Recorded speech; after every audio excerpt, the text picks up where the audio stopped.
What is the sound of your city? Have you ever heard its voice?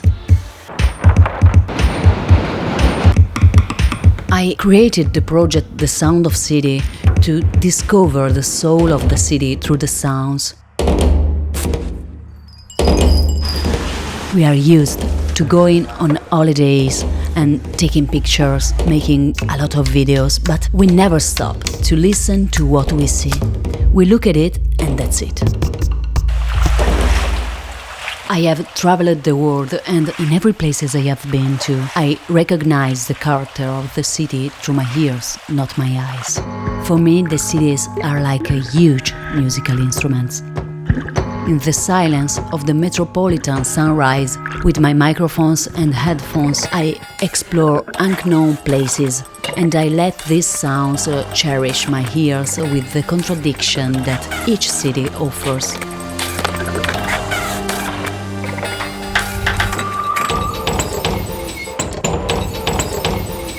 Every place has a story to tell. I transform unnoticed sounds of everyday life into music.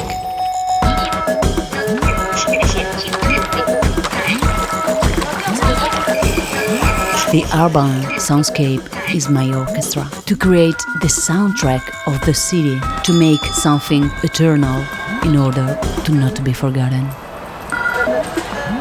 And now, listen to your own path.